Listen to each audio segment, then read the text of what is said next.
വാർത്തകളിലേക്ക് തിരികെ. കോട്ടയത്ത് സൈബർ ആക്രമണത്തെ തുടർന്ന് പെൺകുട്ടി ആത്മഹത്യ ചെയ്ത സംഭവത്തിൽ അന്വേഷണം ഊർജിതമാക്കി പോലീസ്. പ്രതി അരുൺ വിദ്യാധരനായി അന്വേഷണം പോലീസ് തമിഴ്നാട്ടിലേക്ക് വ്യാപിപ്പിച്ചു എന്നാണ് ഏറ്റവും ഒടുവിലത്തെ സൂചന. തിങ്കളാഴ്ച രാവിലെയാണ് കിടപ്പുമുറിയിൽ ആതിരയെ തൂങ്ങി മരിച്ച നിലയിൽ കണ്ടെത്തിയത്.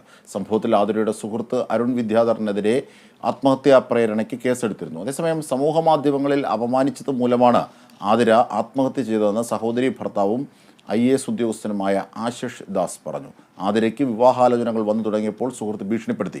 തുടർന്ന് നാട്ടിൽ നിന്ന് ഒളിവിൽ പോയ സുഹൃത്ത് ആതിരയ്ക്ക് എതിരെ പോസ്റ്റുകൾ ഇട്ടു തുടങ്ങിയെന്നും ഇതാണ് ആത്മഹത്യയിലേക്ക് നയിച്ചതെന്നും ബന്ധുക്കൾ പറയുന്നു. ഇവിടുത്തെ ഒരു പെണ്ണ് കാണലുണ്ടായിരുന്നു. അപ്പോൾ അത് കഴിഞ്ഞപ്പോഴത്തേക്ക് ഭയങ്കര ട്രിഗറായിരുന്നു. പിന്നെ എൻ്റെ ഫോട്ടോ ഇട്ടിട്ട് ഇയാളായിരിക്കും എനിക്ക് എന്തെങ്കിലും സംഭവിച്ചു കഴിഞ്ഞാൽ ഉത്തരവാദി, എല്ലാം ഇയാളുടെ പ്ലാനായിരിക്കും.